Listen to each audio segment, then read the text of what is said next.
السلام عليكم ورحمة الله وبركاته. إن الحمد لله نحمده ونستعينه ونستغفره ونعوذ بالله من شرور أنفسنا ومن سيئات أعمالنا. من يهدي الله فلا مضل له ومن يضلل فلا هادي له.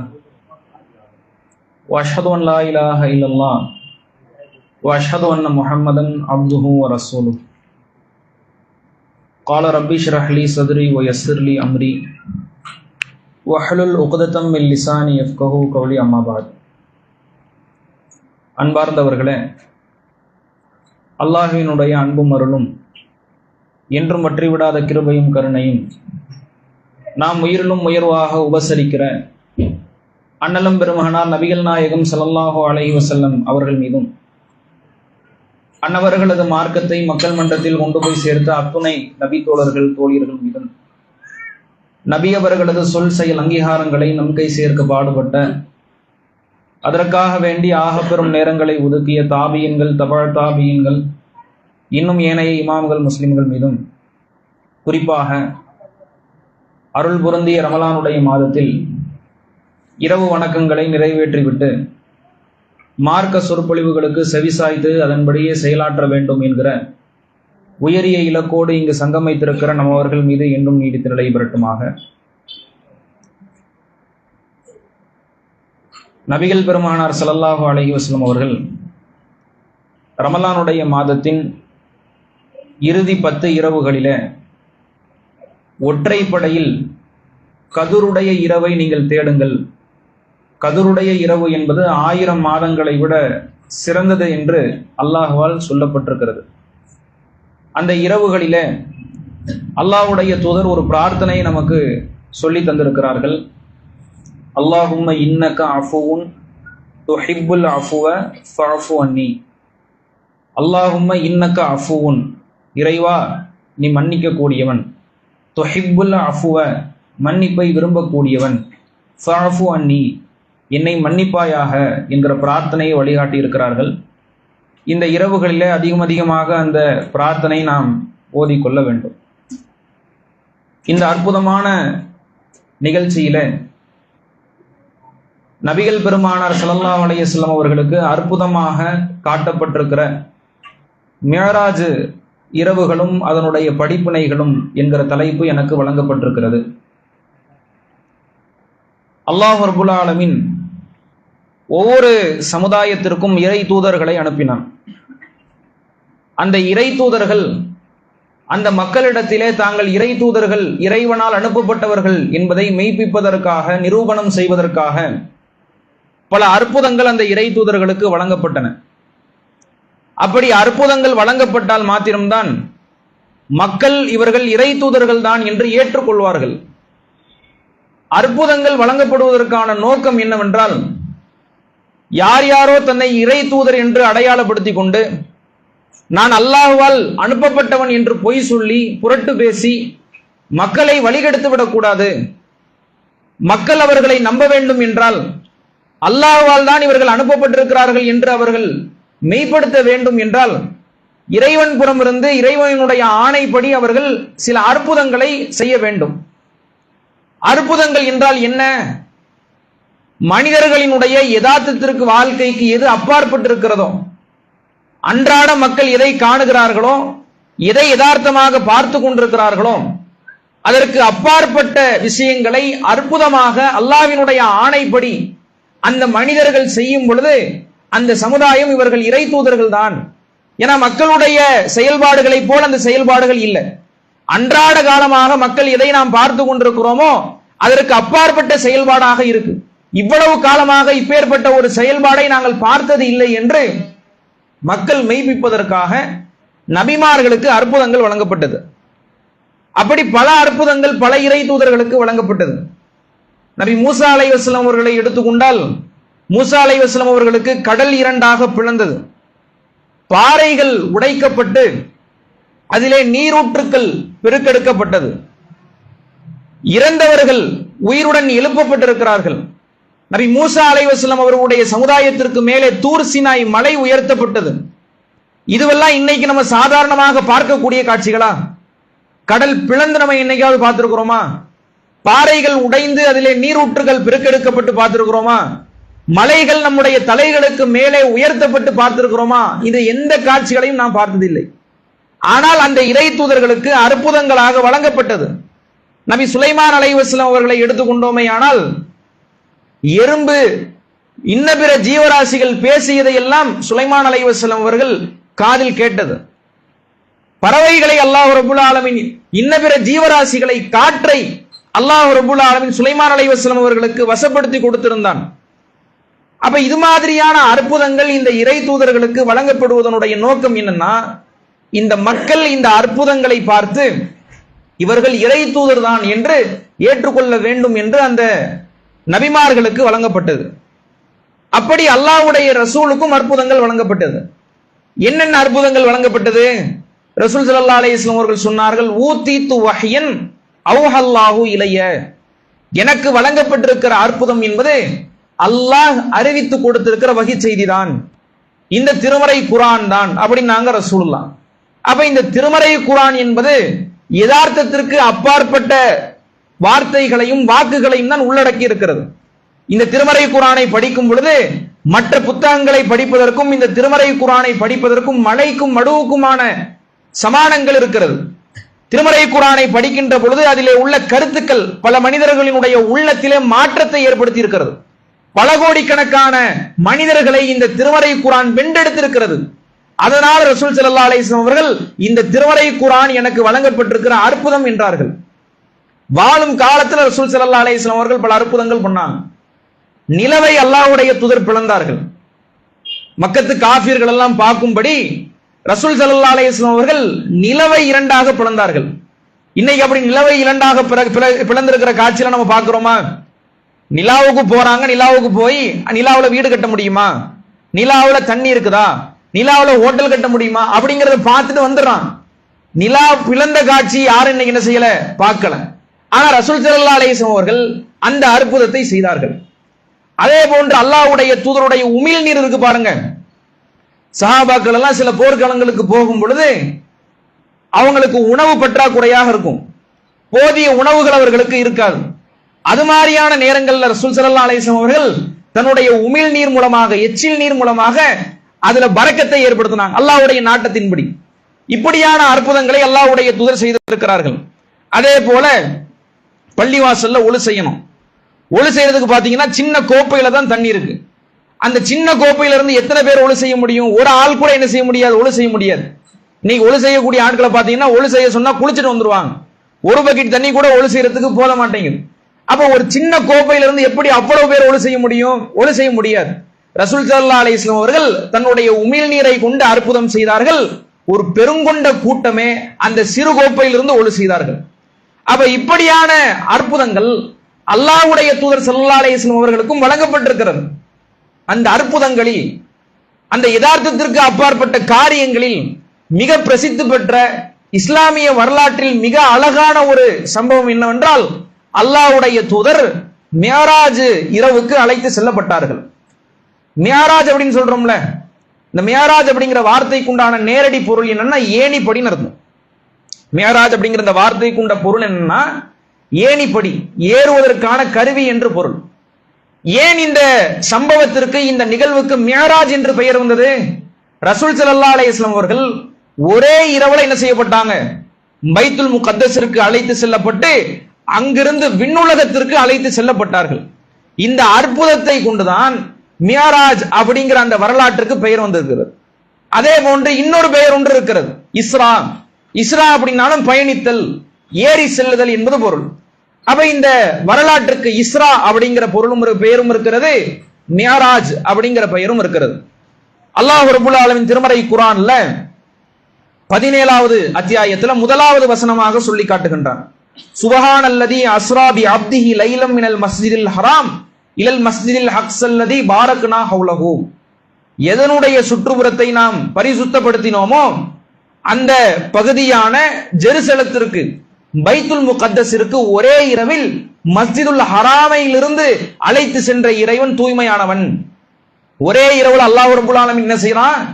மஸ்ஜிதுல் ஹராம்ல இருந்து, மக்காவில இருந்து பலஸ்தீனத்துல உள்ள ஜெருசலத்துல உள்ள பைத்துல் முகத்தஸிற்கு அல்லாஹ்வுடைய தூதரை அழைத்து செல்கிறான். இந்த நிகழ்வை குறிப்பிட்டு அல்லாஹ் ரப்பல் ஆலமீன் திருமறை குர்ஆன்ல 17வது அத்தியாயத்துல 1வது வசனமாக பேசுகிறான். திருமறை குர்ஆன்ல ஒரு குறிப்பிட்ட நிகழ்வு தான் சொல்லப்பட்டிருக்கிறது.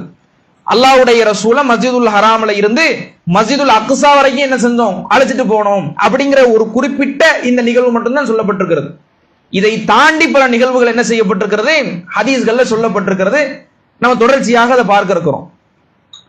இந்த நிகழ்வுக்கு போறதுக்கு முன்னால சில சர்ச்சைகளை நம்ம என்ன செஞ்சிருவோம், தெரியப்படுத்திடுவோம். மக்களிடத்துல இந்த மேராஜ் இரவு சம்பந்தமாக 2 கருத்துக்கள் நிலவுகிறது. என்ன 2 கருத்துக்கள்? ரசூல் ஸல்லல்லாஹு அலைஹி வஸல்லம் அவர்கள் நேரடியாக என்ன செய்யப்படல, பைத்துல் முகத்தஸுக்கு அழைத்து செல்லப்படல, நேரடியாக விண்ணுலகத்திற்கு அழைத்து செல்லப்படல. ரசூலுல்லாஹ்வுக்கு கனவு வந்துச்சு. அந்த கனவுல அவர்களுக்கு காட்டப்பட்டது பைத்துல் முகத்தஸ் எப்படி இருக்கும், விண்ணுலகம் எப்படி இருக்கும், சொர்க்கம் நரகம் எப்படி இருக்கும்னு கனவில் காட்டப்பட்டது அப்படிங்கிற ஒரு கருத்து மக்களிடத்துல பரவலாக இருக்கிறது. இந்த கருத்து வருவதற்கான காரணம் என்னன்னா, திருமறை குர்ஆன்ல அல்லாஹ் ரப்பல் ஆலமீன் சொல்லி காட்டுறான். அதே 17வது அத்தியாயத்துல 60வது வசனத்துல அல்லாஹ் ரப்பல் ஆலமீன் சொல்லி காட்டுகின்றான், உமா ஜஅல்னல் ருயல்லதி அரைனாக இல்லா ஃபித்னத்தன் லின்னாஸ். மக்களுக்கு சோதனையின் காரணமாகவே தவிர நாம என்ன செய்யல, இந்த காட்சிகளை நபியே உமக்கு நாம் காட்டவில்லை, இந்த காட்சிகளை நபியே உமக்கு நான் காட்டவில்லை அப்படிங்கிற அந்த கருத்திற்கு பாருங்க. அதுல என்ன வார்த்தை இடம்பெற்றிருக்கிறது என்றால், ருயா அப்படிங்கிற வார்த்தை இடம்பெறுகிறது. ருயா அப்படிங்கிற வார்த்தையினுடைய பொருள் என்ன, நேரடி பொருளை பார்த்தோம்னா கனவுன்னு பொருள். கனவு நம்ம காண்டோம்ல, நைட்ல படுத்து தூங்கும் பொழுது கனவு வருது இல்ல, இந்த கனவுக்கு அரபி சொல்லி என்னன்னா ருயா. அந்த வார்த்தை என்ன செய்யறான், அல்லாஹ் தஆலா இந்த வசனத்துல பயன்படுத்துறான். அப்ப இந்த வசனத்துல ருயான்னு பயன்படுத்துறதுனால அப்ப அல்லாஹ்வுடைய தூதர் என்ன செய்யப்படல, உடலோடு விண்ணுலகத்திற்கு அழைத்து செல்லப்படல, உடலோடு மஸ்ஜிதுல் அக்ஸாவுக்கு அழைத்து செல்லப்படல.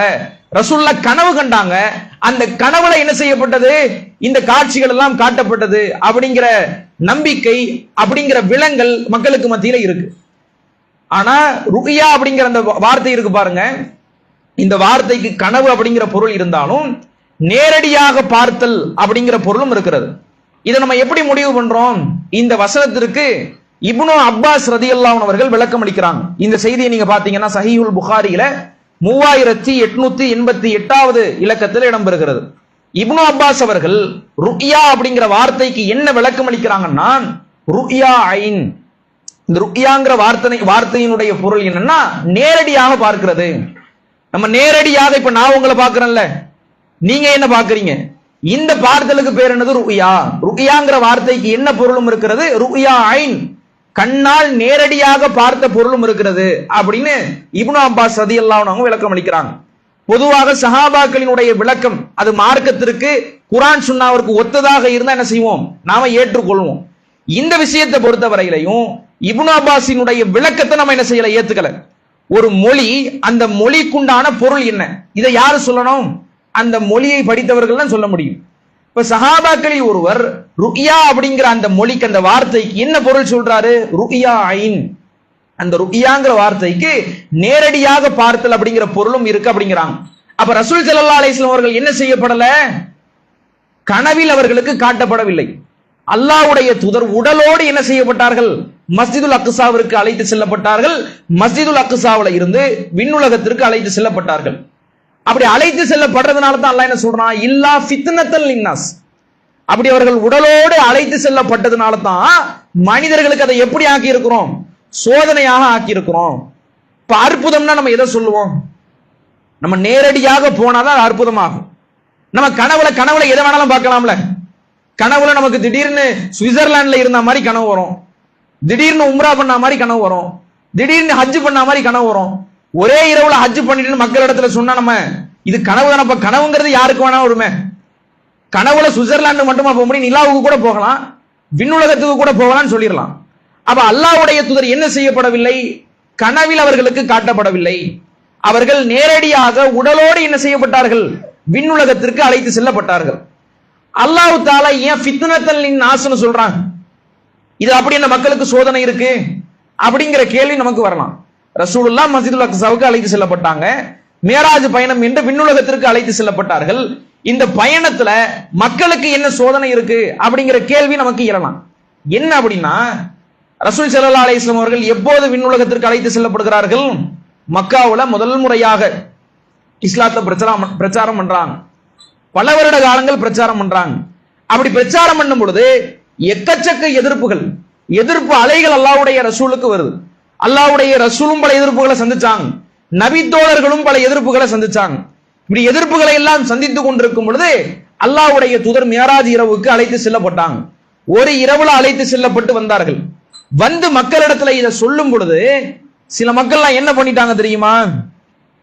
இந்த செய்தி நசாயில 11,319வது இலக்கத்தில் இடம்பெறுகிறது. அந்த சில மக்கள்லாம் என்ன சொல்றாங்கன்னா, நஹ்னு லா நுஸத்திகு முஹம்மதன் பிமா யகூலு, மிக முகம்மது சொல்றத நாங்க என்ன செய்ய மாட்டோம், நம்ப மாட்டோம்னு சில பேர் சொல்றாங்க. முஸ்லிம்களாக இருந்த சிலரு, இஸ்லாத்தை தழுவிய சிலரு, அல்லாஹ்வுடைய தூதருக்கு இந்த அற்புதம் வழங்கப்பட்ட உடனே அது எப்படி ஒரு இரவுல போக முடியும்?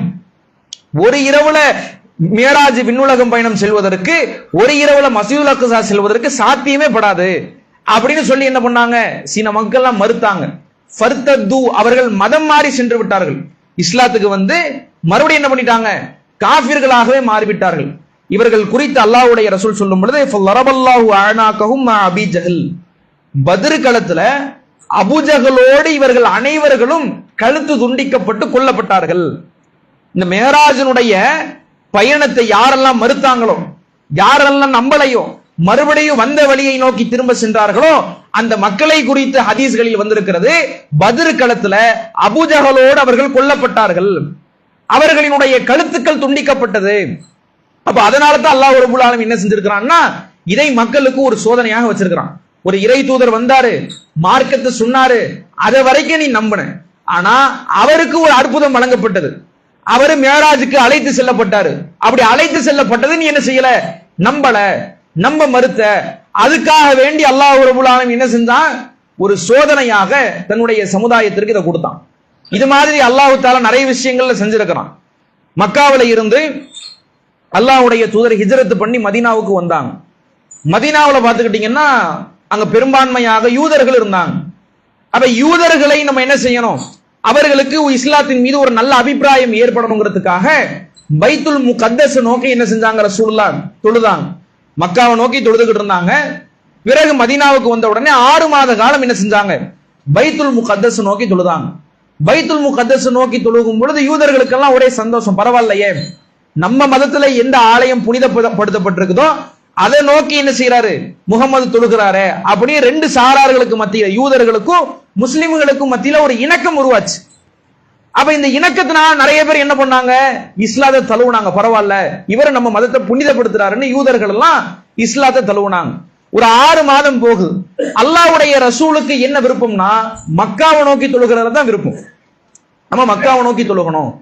மக்காங்கிறது ஆதம் அலைஹிஸ்ஸலாம் அவர்களால் கட்டப்பட்டு, இப்ராஹிம் அலைஹிஸ்ஸலாம் அவர்களால் புனர் நிர்மாணம் செய்யப்பட்டு நெடுங்காலமாக புனிதமாக்கப்பட்டிருக்கிற ஆலயம். ஜெருசலத்துல உள்ள ஆலயமும் அப்படிதான். ஆனா ரசூலுல்லாஹ்வுக்கு என்ன விருப்பம், மக்காவை பார்த்து தொழுகணும்னு ஆசை. 6 மாதங்கள் கழியுது, சில மாதங்கள் கழிகிறது. கழிஞ்ச உடனேயே அல்லாஹ் ரப்பல் ஆலமீன் என்ன செய்யறான், கட்டளையை போடுறான், நபியே உங்களினுடைய முகத்தை காபத்துல்லாவை நோக்கி திருப்புங்கள், நீங்க என்ன செய்யுங்க, காபத்துல்லாவை பார்த்து தொழுவுங்கள் அப்படிங்கிறான் அல்லாஹ். அப்ப காபத்துல்லாவை நோக்கி அல்லாஹ்வுடைய ரசூலும் சஹாபாக்களும் திரும்பும் பொழுது யாரெல்லாம் புதிதாக இஸ்லாத்தை ஏற்றார்களோ, யூத மதத்துல இருந்து இஸ்லாமியர்களாக யாரெல்லாம் மாறினாங்களோ அவங்களுக்கு மறுபடியும் ஒரு சங்கடம் ஏற்படுது. என்னடா அது, நம்முடைய மதத்தை புனிதப்படுத்தி மஸ்ஜிதுல் அக்ஸாவை நோக்கி தொழுதாரு நம்ம சந்தோஷப்பட்டா, இப்ப இவர் என்ன செய்யறாரு, கிப்லாவை மாத்துறாரு. அப்ப கிப்லாவை மாத்துறாருன்னா, மக்காவை நோக்கி தொழுகிறாருன்னா, காபத்துல்லாவை நோக்கி தொழுகிறாருன்னா, நாம என்ன செய்யக்கூடாது, நம்ம இஸ்லாத்துல இருக்கக்கூடாது, மறுபடியும் மதம் மாறிடுவோம்னு மதம் மாறிடுறாங்க. அப்ப அல்லாஹ் ரப்பல் ஆலமீன் காட்டுறா மக்களுக்கு, இவன் எதுக்காக இஸ்லாத்தை தழுவி இருக்கிறான், அல்லாஹ்வுக்காக இஸ்லாத்தை தழுவி இருக்கிறானா அல்லது வேற காரியத்திற்காக இஸ்லாத்தை தழுவி இருக்கிறானாங்கிற டெஸ்ட் பண்றதுக்கு அல்லாஹ் என்ன செய்யறான், இப்படி மாத்துறான். அதே மாதிரி இந்த மேராஜ் பயணத்தை மக்களுக்கு அல்லாஹ் ரப்பல் ஆலமீன் எப்படி ஒரு சோதனையாக அமைத்திருக்கிறான். மக்கள் எல்லாம் சாதாரணமாக சுமூகமாக இந்த இஸ்லாத்தை ஏற்றுக்கொண்டார்கள். ஒரு அற்புதம் வழங்கப்படுகிறது. முஹம்மது அலைஹிஸ்ஸலாம் அவர்கள் சொல்றாங்க, நான் ஒரே இரவுல மேராஜ் பயணத்துக்கு அழைத்து செல்லப்பட்டங்கிறத சொல்லும் பொழுது அதுல சில பேர் என்ன செய்யறான், எப்படி ஒரு இரவுல எப்படி மேல போயிருக்க முடியும்? இங்க இருந்து மக்காவில இருந்து மதீனாவுக்கு போறதுக்கே பல நாட்கள் ஆகுது. இவர் மஸ்ஜிதுல் அக்ஸாவுக்கு ஒரு நாள்ல போயிட்டு வந்தங்கிறாரு, விண்ணுலகத்தை பார்த்துங்கிறாரு. அப்ப இவர் பொய் சொல்றாருன்னு என்ன செஞ்சான்? ஈமானை இழந்து மறுத்தான். அப்ப அதனால அல்லாஹ் ரப்பல் ஆலமீன் சொல்கிறான், ஃபித்னத்தல் லின்னாஸ், இந்த மியராஜ் பயணத்தை மக்களுக்கு நம்ம என்ன செஞ்சோம்? சோதனையாக ஆக்கணும். இந்த சோதனைகள்லையும் பல சகாக்கள் என்ன செஞ்சாங்க? அல்லாஹ்வுடைய ரசூலை உண்மைப்படுத்தினார்கள். எப்படி உண்மைப்படுத்தினார்கள்? அல்லாஹ்விடத்துல இருந்து வஹி செய்தியே வருது.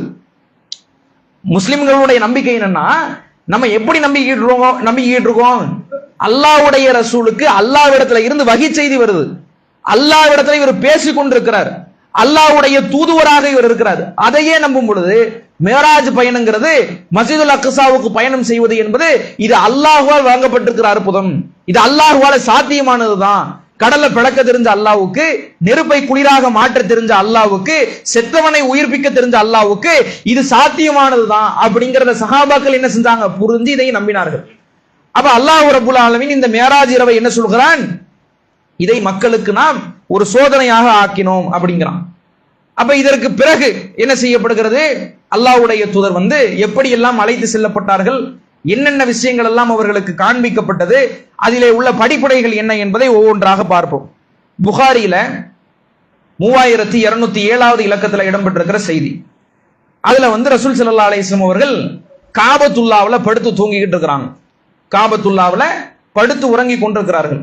யார் யாருக்கு மத்தியில படுத்துக்கிட்டு இருக்கிறாங்கன்னா, ஹம்சா ரதியல்லாஹு அன்ஹு அவர்கள், ரசூல் ஸல்லல்லாஹு அலைஹி வஸல்லம் அவர்களுடைய சின்ன வாப்பா, தந்தையோடு பிறந்த சகோதரர், அவருக்கும் அபூதர் அல் கிஃபாரி ரதியல்லாஹு அன்ஹு அவர்களுக்கு மத்தியில ரசூல் ஸல்லல்லாஹு அலைஹி வஸல்லம் அவர்கள் படுத்து உறங்கிக்கிட்டு இருக்கிறாங்க. மூன்று வானவர்கள் என்ன செய்யறாங்கன்னா, காபத்துல்லாவினுடைய மேற்கூரை, இதே மாதிரி கூரைன்னு வச்சுக்கோங்களேன், இந்த கூரையை பிரித்து வானவர்கள் இறங்குறாங்க. வானவர்கள் இறங்கும் பொழுது அந்த மூன்று வானவர்கள் பேசுகிறாங்க. 3 பேர் படுத்திருக்கிறாங்களே, இந்த 3 பேர்ல யாரை நாம அழைத்து செல்வது அப்படின்னு பேசிக்கிறாங்க. அப்ப அதுல ஒருத்தவர் சொல்றாரு அவுசத்துஹும், அதுல நடுவுல உள்ள ஒரு ஆள் சொல்றாரு கைருஹும், இந்த 3 பேரில் யார் சிறந்தவரோ அவரைத்தான் நம்ம என்ன செய்ய போறோம்? மேராஜுக்காக விண்ணுலகத்திற்கு அழைத்து செல்ல போறோம் அப்படின்னு 3 வானவர்கள்ல நடுவுல உள்ள வானவர் சொல்றாரு. அடுத்து கடைசியானவர் சொல்றாரு, இந்த சிறந்தவரை அழைத்து கொண்டு வாருங்கள் அப்படின்ன உடனே இந்த சிறந்தவராக இந்த முகமது நபி ஸல்லல்லாஹு அலைஹி வஸல்லம் அவர்கள் தான் என்ன செய்யப்பட போறாங்க? மேராஜ் பயணத்துக்கு அழைத்து செல்லப்பட போறாங்க அப்படிங்கிறது உறுதியாகி விட்டது. இப்ப இந்த 3 பேர்ல முகமது ஸல்லல்லாஹு அலைஹி வஸல்லம் அவர்களை அழைத்து கொண்டு போகணும். அடுத்து ஜிப்ரீல் அலைஹிஸ்ஸலாம் அவங்க வர்றாங்க. ஜிப்ரீல் அலைஹிஸ்ஸலாம் அவர்கள் நபி ஸல்லல்லாஹு அலைஹி வஸல்லம் அவர்களினுடைய உள்ளத்தை பிளந்து எடுக்கிறாங்க. அதுக்கு முன்னாடி அந்த வானவர்கள் என்ன சொல்றாங்கன்னா, நபிமார்கள் என்பவர்கள் எப்படிப்பட்டவர்கள் என்றால், அவர்களினுடைய கண்கள் உறங்கும், ஆனால் அவர்களினுடைய உள்ளங்கள் உறங்காது அப்படிங்கிற தகவலை சேர்த்து சொல்றாங்க. கண்கள் உறங்கும், உள்ளங்கள் உறங்காது நபிமார்கள். அப்ப நம்ம தூங்குறோம், நம்ம தூங்கும் பொழுது எத்தனை வாட்டி எழுப்புனாலும் நம்ம எஞ்சிக்கிறது கிடையாது. அதே போல நம்ம தூங்கும் பொழுது பக்கத்துல என்ன பேசுறாங்க, என்ன நடக்குது அப்படிங்கிற எதுவுமே நமக்கு தெரியாது. ஆனா நபிமார்களினுடைய தூக்கம்ங்கிறது அப்படி இல்லை. அவங்களை பார்க்கும் பொழுது தூங்குவது போல தெரியும், ஆனால் அவர்களுக்கு ஏற்படக்கூடிய கனவு இருக்கு பாருங்க, அந்த கனவு வகை செய்திகளாக இருக்கும். அல்லாஹ்விடத்துல இருந்து அவர்கள் உறங்கிக் கொண்டிருக்கிற பொழுது பல தூது செய்திகள் அந்த நபிமார்களுக்கு வரும். இதை கருத்தில் கொண்டு வானவர்கள் என்ன சொல்றாங்கன்னா, நபிமார்களினுடைய உள்ளங்கள் உறங்குவதில்லை, அவர்களினுடைய கண்கள் தான் உறங்குகின்றன அப்படின்னு சொல்லிட்டு போயிடுறாங்க. இப்ப ஜிப்ரீல் அலைஹிஸ்ஸலாம் அவர்கள் நபி ஸல்லல்லாஹு அலைஹி வஸல்லம் அவர்களுடைய உள்ளத்தை பிளந்து தூய்மைப்படுத்துறாங்க. எப்படி? நான் நெஞ்சு பகுதியில இருந்து, மேல் பகுதியில இருந்து அடிவயிறு வரைக்கும் ரசூல் ஸல்லல்லாஹு அலைஹி வஸல்லம் அவர்களுடைய மார்பு பகுதி கிழிக்கப்படுகிறது. கிழிக்கப்பட்டு அவர்களினுடைய நெஞ்சிற்கு பாருங்க, ஹார்ட், அது ஜம்சம் நீரால சுத்தம் செய்யப்படுகிறது. சுத்தம் செய்யப்பட்டு அது உள்ளே வைக்கப்படுகிறது. இன்னொரு தங்கத்தட்டு ரசூல் ஸல்லல்லாஹு அலைஹி வஸல்லம் அவர்களுக்கு வழங்கப்படுகிறது. அந்த தங்கத்தட்டுல என்ன இருக்குன்னா, ஹிக்மத்தன் வ ஈமானன் வ முலியபிஹி ஹிக்மத்தன் வ ஈமானன், அந்த தங்கத்தட்டுல நுண்ணறிவுகளும் ஈமானும் நிரம்பி இருக்கிறது. அந்த தட்டை என்ன செய்யறாங்கன்னா, அந்த ஈமானும் அந்த ஹிக்மத்தும் நிரம்பி இருக்கிற அந்த தட்டை என்ன செய்யறாங்க, உள்ளே ஜிப்ரீல் அலைஹிஸ்ஸலாம் அவங்க கொட்டுறாங்க. அப்ப நபி ஸல்லல்லாஹு அலைஹி வஸல்லம் அவர்களினுடைய நெஞ்சு பரிசுத்தப்படுத்தப்படுகிறது. அவர்களினுடைய நெஞ்சிலே எது ஊற்றப்படுகிறது? ஈமானும் ஹிக்மத்தும் நுண்ணறிவும் ஊட்டப்பட்டு அது தேய்க்கப்படுகிறது. இதற்கு பிறகுதான் என்ன செய்யறாங்க, ரசூல் ஸல்லல்லாஹு அலைஹி வஸல்லம் இந்த நிகழ்வு நடந்ததற்கு பிறகுதான் அல்லாஹ்வுடைய தூதர் அழைத்து செல்லப்படுகிறார்கள். அடுத்தது பாத்தீங்கன்னா, அல்லாஹ்வுடைய தூதர் அழைத்து வெளியே வரும் பொழுது புராக் அப்படிங்கிற வாகனத்துல தான் என்ன செய்யப்பட்டாங்க, ரசூல் ஸல்லல்லாஹு அலைஹி வஸல்லம் அவர்கள் அழைத்து செல்லப்பட்டாங்க.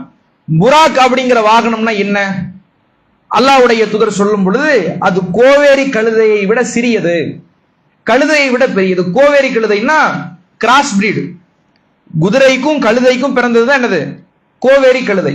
அது பாத்தீங்கன்னா கொஞ்சம் உயரமாக இருக்கும். கோவேரி கழுத அளவுக்கும் அந்த புராக்குங்கிற வாகனம் இல்ல, கோவேரி கழுதையை விட சிறியது. கழுதை பாத்தீங்கன்னா ரொம்ப குட்டியா இருக்கும், கழுதையை விட பெரியது. அப்ப நடுத்தரமான ஒரு உயரத்துல அந்த புராக் அப்படிங்கிற வாகனம் என்ன செய்யப்படுகிறது, கொண்டு வரப்படுகிறது. அந்த வாகனம் எப்படி கொண்டு வரப்படுகிறதுனா கடிவாளம் பூட்டப்பட்டு. இப்ப ஏன் குதிரைக்கு வாகனங்களுக்கு எல்லாம் கடிவாளம் பூட்டுவாங்கன்னா, நேர் திசையில் அப்பதான் அந்த வாகனத்தை செலுத்த முடியும். கடிவாளம் இல்லைன்னு வைங்களேன், அது இருக்கிற எல்லா பகுதியும் கவர் பண்ணும். எந்த இடத்துல எல்லாம் பாதைகள் இருக்கும் அந்த இடத்துல போகும். சைட்ல நடக்கிறத பார்த்தெல்லாம் அந்த வாகனங்கள், அந்த மிருகங்கள் மிரண்டும்.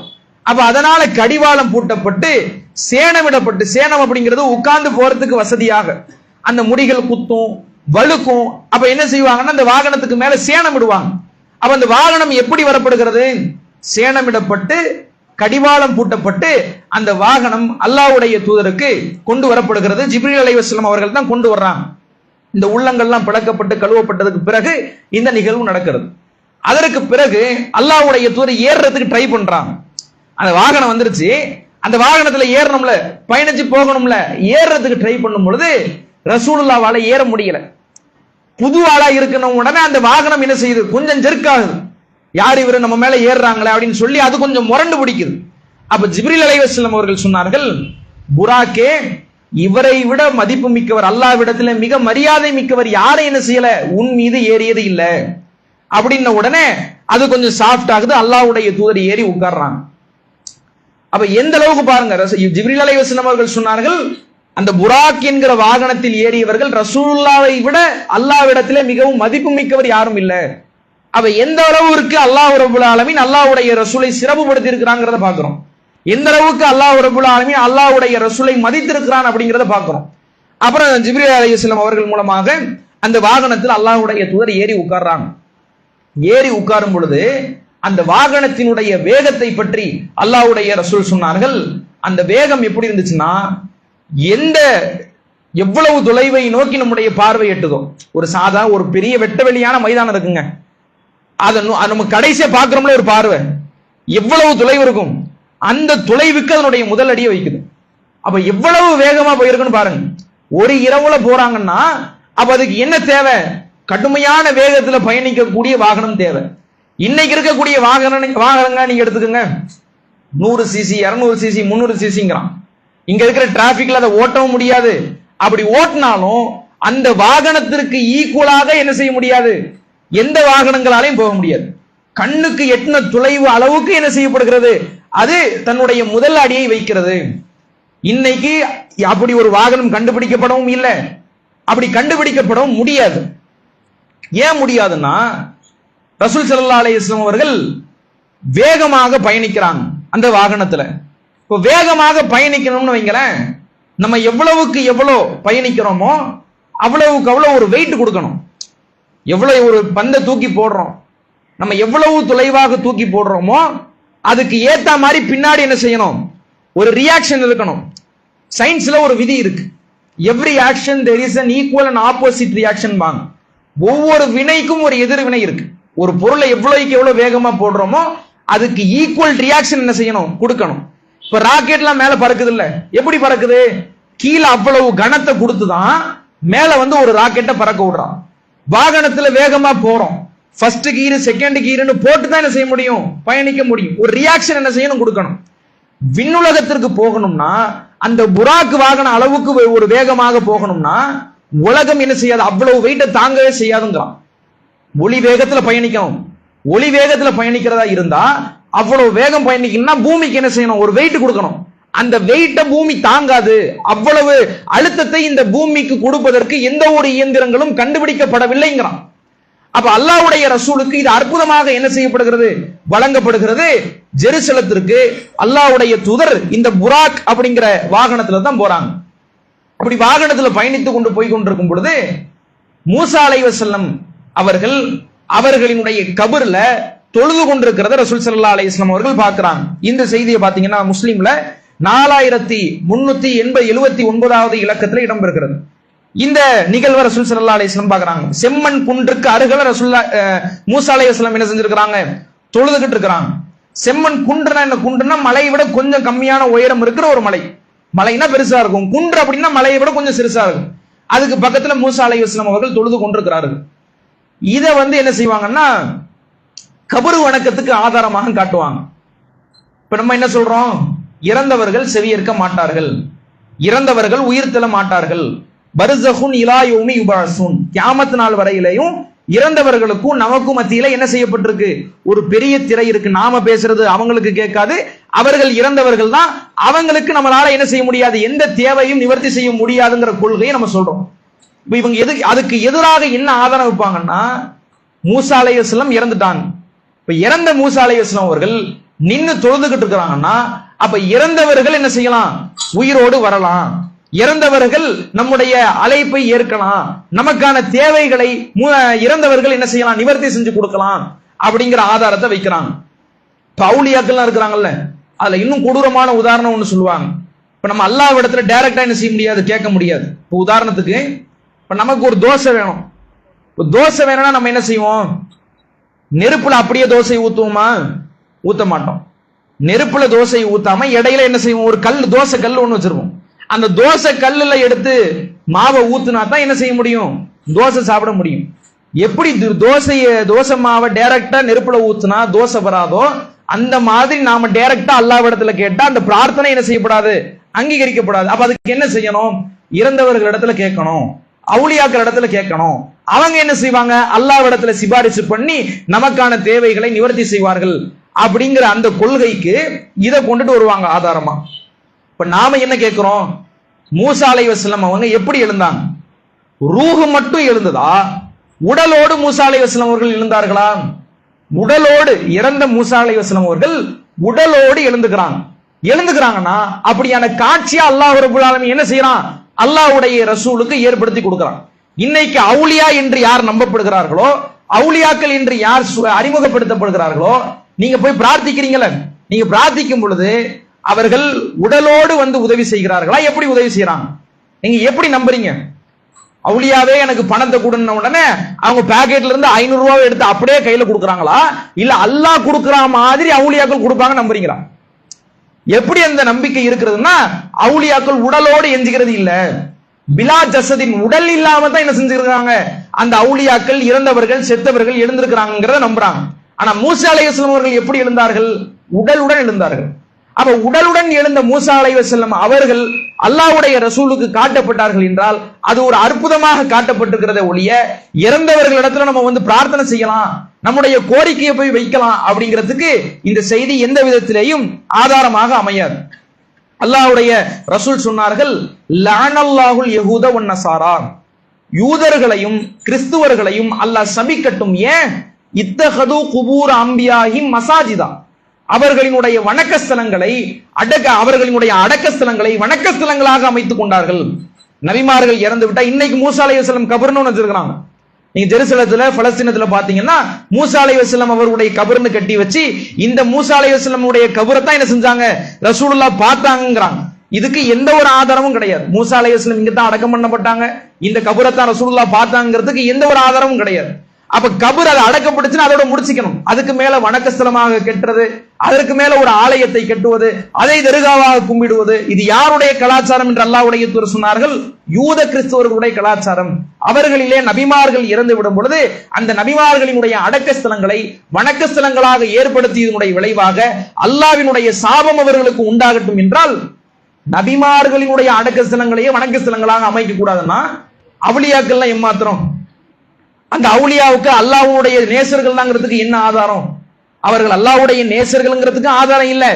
அவர்களிடத்துல நம்ம துவா கேட்டா, அவர்களிடத்துல நம்ம பிரார்த்தனை பண்ணா அது அங்கீகரிக்கப்படுங்கிறதுக்கும் எந்த ஒரு முகாந்திரமும் இல்ல. அல்லாஹ்வுடைய ரசூலுக்கு அல்லாஹ் என்ன செய்யறான் சொல்லி காட்டுறான். இன்னக்கலா துஸ்மியோல் மௌத்தா, நபியே உங்களால என்ன செய்ய முடியாது, இறந்தவர்களை செவியேற்க செய்ய முடியாது. செவியேற்க செய்ய முடியாதுன்னா என்ன, செத்தவர்களை உயிர்ப்பிக்கவோ அவங்களுக்கு செவி புலனை ஏற்படுத்தவும் முடியாது. ஒருத்தவன் இறந்து போயிட்டான்னா அவனுடைய செவிபுலன்கள் அடைக்கப்பட்டு விடும், அவனுடைய ரூஹு கைப்பற்றப்பட்டு விடுகிறது, அவர்களுக்கும் இந்த உலக மக்களுக்குமான எந்த உறவுகளும் அங்கே துண்டிக்கப்பட்டு விடுகிறது. அப்ப அல்லாஹ்வுடைய ரசூல் இதை தெளிவாக நமக்கு சொல்லி கொடுத்திருக்கிறாங்க.